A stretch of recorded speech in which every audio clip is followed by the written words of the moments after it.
Super Supportive by Slaka. Chapter 13. The B Ranks. When Alden stepped through the doors of the consulate, he was surprised to find the lobby wasn't empty. He'd expected it to be abandoned, since the only weekday classes were in the evening, but there was a man sitting in Gorgon's favorite chair, taking advantage of the free Wi-Fi to play an MMORPG on his laptop, and there was a rowdy trio of two college-age guys and a girl taking pictures with Gorgon in the background. They seemed to be trying to get some kind of humorous "Eek, a demon!" shot, judging by the faces they kept making and all the weird angles they were going for. Gorgon's expression was peaceful, in a human way, which meant he was deliberately putting on a show so their pictures would be ruined. Assholes, thought Alden. He walked through the middle of the group and took a wide stance at the desk so that the alien would be mostly hidden from view. "Hi," he said. "Aren't you supposed to be in school?" Gorgon's tone was mild. "I heard you needed help," Alden whispered, "so I ran right over to save you." Gorgon tilted his head. His black eyes were focused on the tray full of ballpoint pens by Alden's arm. "You're not serious?" No," Alden was surprised. He'd thought it was obvious he was joking. "Ah, I thought not. But you haven't brought food with you today, which is out of the norm, so I wasn't sure." Right, no snacks. This was the first time he'd come to the consulate without any in ages. "Sorry," he said. "I was in a rush to get here because of that 70% probability thing. It happened." He didn't want to say it aloud in front of the gamer dude and the college jerks. "I see." Gorgon's eyes met Alden's briefly, then slid away. "Let me turn off the Wi-Fi." At Alden's confused expression, he added, "It's the fastest way to clear the lobby." Sure enough, 5 minutes later, they were alone in the building. "So," said Alden, tapping one of the pens nervously against the top of the desk, "what usually happens now? Do I just say it? Are there forms to sign or something? Is confetti going to fall from the ceiling?" "I've asked for a confetti cannon, but it's never in the budget." Alden grinned at him. "To answer your question more seriously, what usually happens now is that the selectee, or avowed, comes in with their family and friends. They reveal their status and declare their intent to lawfully register themselves as a superhuman." Gorgon paused. "Sometimes there are news crews in attendance. I congratulate the chosen individual and fill out the necessary paperwork with the United States government, or the Canadian one on occasion. If the selectee desires a class trade, they have to go through the trade process first." "So no registering until after affixation?" "Correct," said Gorgon. Then he added, "After the formalities are complete, I shake the avowed's hand, and I give them a free ballpoint pen." "Well, I'd rather not have my Aunt Connie around for this. She'll cry a lot, or cheer a lot. Not sure which, but it'll be awkward since I'm pretty mad at her right now, and I've already stolen 8 or 9 of your pens. Plus, I need to do the trade." Gorgon stood up from his chair and motioned for Alden to follow. They headed for the elevators. "I'm surprised," Gorgon said as the doors closed. "This is sooner than I expected, based on certain insights I had upon drinking your blood. I assumed you would be chosen in 6 to 8 months, but I am not flawless. Have you perhaps received a high ranking?" Alden shook his head. He was practically vibrating with energy. "Not really. It's B. Cudgelmeister." "Cudgel." Gorgon's voice was incredibly neutral now, smooth as a sheet of glass. Alden assumed it was because they were in that dangerous territory where he had to avoid giving any useful information. That was fine. Alden felt like he could fill a canyon with his own thoughts, and now that they were alone, he could ramble to his heart's content. "It's the worst, for what I want to do anyway. Meister could have been good, but not with a close combat weapon subtype. They're almost purely geared toward offense, and being a B-rank superhero who fights at close range is no, for my taste. I'm not really into hitting things sort of hard and then dying to literally any villain that outranks me. Being a B-rank who fought non-super crime would be way safer, but most countries had laws that prohibited hiring an avowed for military and police forces. Because of the potential for abuse, the UN and the Associated Heroes of Earth had more or less banned the practice where they could. Anyway, I'm going to trade it for something better. I hope." Alden trailed off as he realized the elevator was not going up, it was going down. "Gorgon, does this building have a basement?" "Yes." Alden stared at the elevator panel. "Where's the button?" "There isn't one. It's accessed through a system sigil. The lower levels are for official Artonan use only." I'm not Artonin. As a selectee, you are now Artonin property. It's close enough. Property? Well, technically, maybe, but still. Alden gave him a look. I don't think you have to put it quite that way. It sounds horrible. I am merely stating a fact as clearly and succinctly as I am able to. I can't help how it sounds. All right, said Alden, but just as an FYI, most people prefer to think of it as being drafted and getting magic powers in exchange. That... No, never mind. The semantics are too fraught with human emotions for me to navigate. Let us just say that your status affords you new privileges and comes with proportional costs. That sounds way better. If you say so. Alden was disappointed when their elevator opened to a perfectly normal-looking hallway, lined with perfectly normal-looking doors. The floor was beige, the walls were beige. As if to add a hint of interest, the doors were a slightly darker shade of beige. Fluorescent lights buzzed overhead.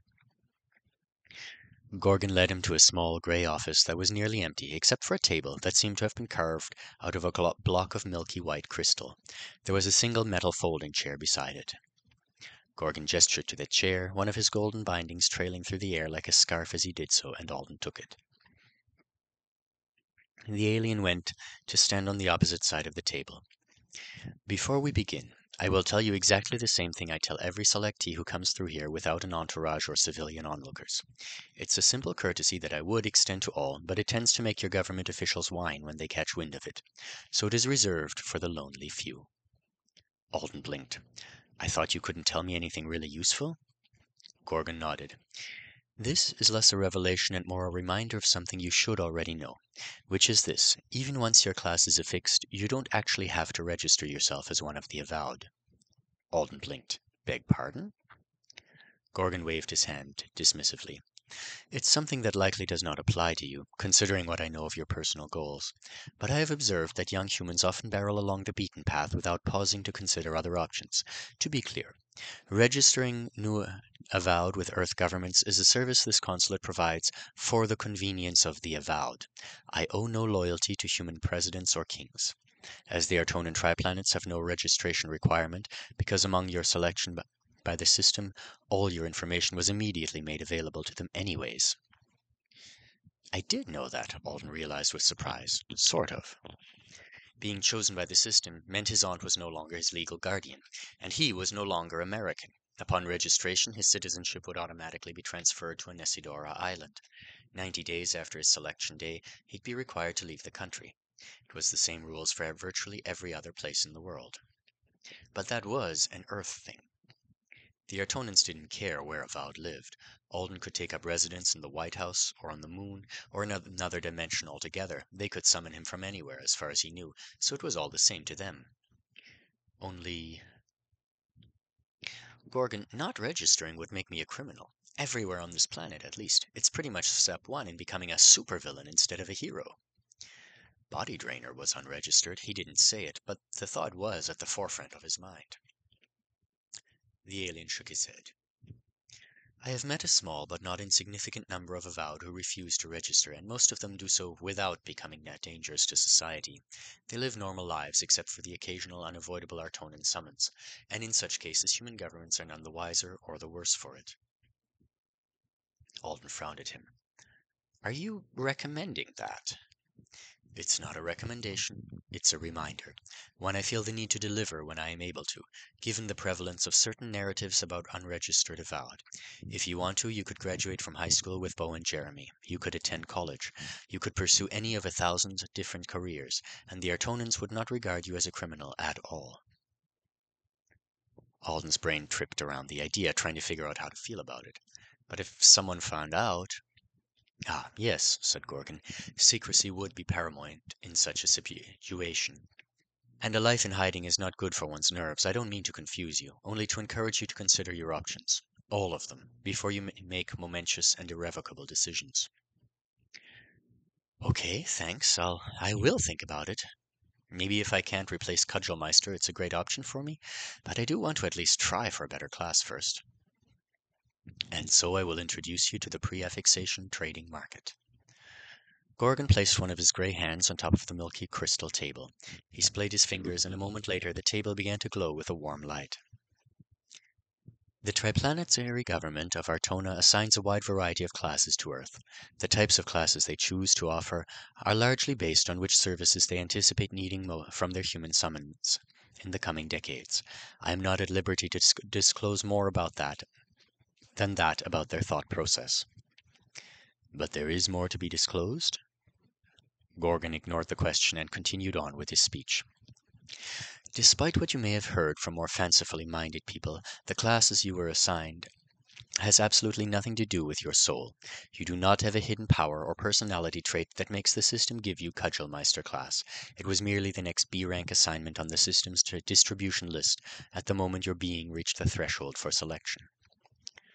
Alden leaned back in the chair and the metal creaked. That's a relief to hear, even though I already know it. It does feel a little like I'm jinxing myself for wanting to trade classes.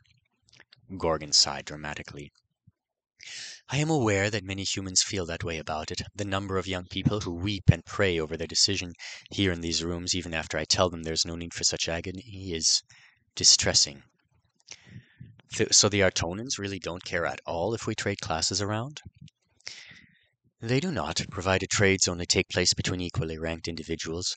The 90-day grace period exists so that you can take advantage of the trading option. It is so that you might find a class that suits your tastes better, which will ultimately make you happier and more effective during your service. Sounds good to me. So how do I do it? You need to place your hand on the table and access the system. How? Gorgon's face twitched. You don't know? It's only been an hour, and I was busy researching cudgels on the way over here, Alden said defensively. I didn't have time to research the system interface, too. You can choose your own verbal access phrase. Common English ones include online, call, and access. Even if you do not master the art of mental commands for every system function, most avowed find it easy enough to call the system in that fashion after a small amount of practice. You may also utilize a physical gesture. Then he added, I recommend assigning some hands-free ones in case you need to access the system when you are mentally exhausted, gagged, and physically bound. How often does that happen? Gorgon didn't answer. Instead, he said, a pattern of eye movements or subtle muscle contractions is a good choice. Alden made a mental note to figure something like that out when he had a mirror handy, so he could make sure he didn't look completely unhinged when he rolled his cheeks around and clenched various muscles. Access system, he said. The interface of golden light blossomed into view. It answered, he noted. I thought I might have to say Access Interdimensional Warriors contract to make it work. The system is a semi-sentient spell, and it's extremely intelligent. It's aware of all of its various names. You may have a harder time if you ever find yourself trying to access one of the sister systems on another planet, though. Again, how often does that happen? But Alden was soon distracted from worrying thoughts about lying bound and gagged on foreign planets. As soon as he placed his hands on the table across from Gorgon's, his interface lit up. Oh, neat. It's like a global auction house full of desperate people. There was even a button to sort by the trades that were ending soonest, because they've got something awful and their 90-day timer is running out. The traders' locations were listed. They were teens from all over the world, but all of their offers were in perfect English, so the system must have been a great translator. And to Alden's shock, people were offering actual material wealth in addition to the classes they were trading.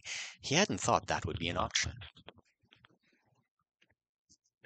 Gorgon, this is nuts. Someone in Beijing is literally paying $500,000 for a C-rank speedster brute to a C-rank mind healer trade.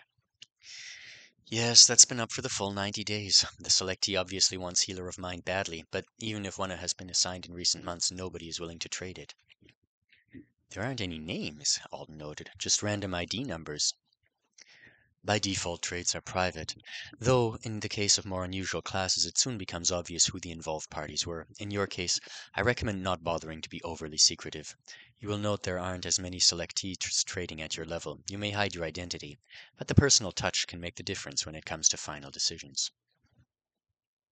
Alden stared at the interface. He poked around until he had it sorted by rank. There are only a couple of dozen B-rank classes open to trading right now. How would I even give this the personal touch? The listings seem pretty basic. Choose someone as if you intended to trade with them. Make sure they do not have auto-trade selected. What if they say yes? You can still refuse so long as it's not an auto trade. Also, you can trade as many times as you like prior to the end of your 90 days, he paused. Obviously, you should not take something undesirable on a whim. Alden searched through the IDs. A few did have the auto trade feature selected. Most of those had extremely specific and overpowered class types listed under their wanted section. Alden assumed they were so that they wouldn't miss a perfect opportunity if it came along while they weren't paying attention. He scanned the listings until he found an interesting one. Available pre-affixation class trades. Rank B. ID B74, location Dakota Avowed Seclusion Zone, USA. Trading Morph Brute. Wanted Adjuster, all. Healer, all. Shaper of Life, Meister, ranged magic weapons, magic tools, uncommon types, rares. No more fucking brutes or sways. Leave me alone, you assholes. Auto trade, no. Can I click on this morph? Alden asked, gesturing at the listing. It's a really useful class. Seems like they probably don't want close combat, but Cudgelmeister could be considered an uncommon Meister type, couldn't it? Alden, you realize I can't see your system interface, don't you? Gorgon said. I only know you're referring to Selectee B74 because I've read through the trade windows myself recently. I'm an idiot. Sorry. Also, your memory is good. That selectee is particularly easy to recollect. They've been trading in person for roughly 16 hours each day for the past 2 months. In person?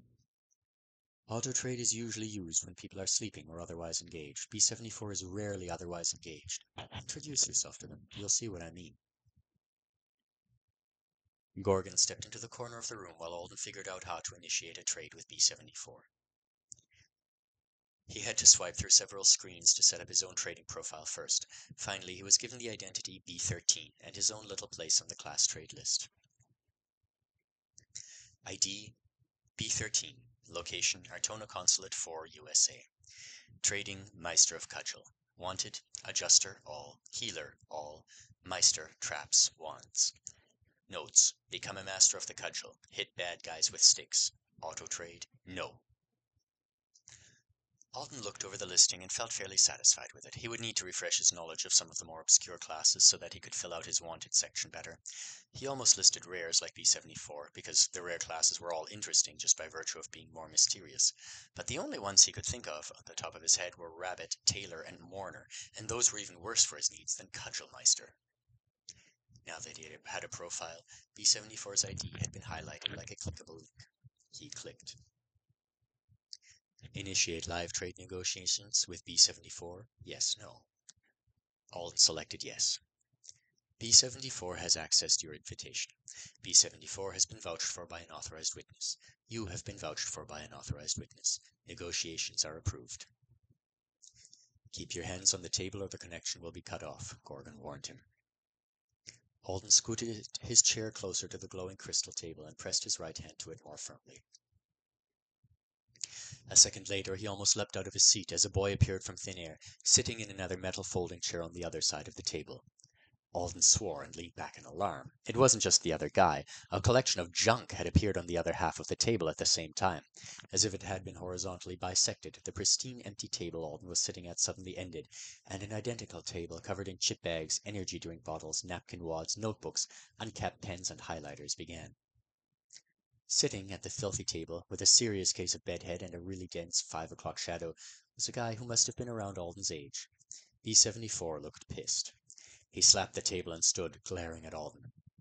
Listen up, you newbie dumbass, he snapped. I'm only accepting your negotiation request so that you won't keep bothering me. I'm not trading more for an overpowered baseball bat. In case it's not obvious from my listing, I want good shit, not weird shit. This is B rank. A chance at a great trade could happen while I'm dealing with losers like you. I've been pissing in bottles for the past 2 months so that I don't have to take bathroom breaks. I don't have time to be all buddy-buddy with you. Don't contact me again unless you manage to get something on my wanted list. Before Alden could even apologize, B74 lifted both of his hands from the table, and he disappeared. For a full minute, Alden just stared at the spot where the other boy had vanished. Then he took a deep breath. Gorgon, people can't physically attack me through the magic table, can they? No, said Gorgon, though that would add zest to my job.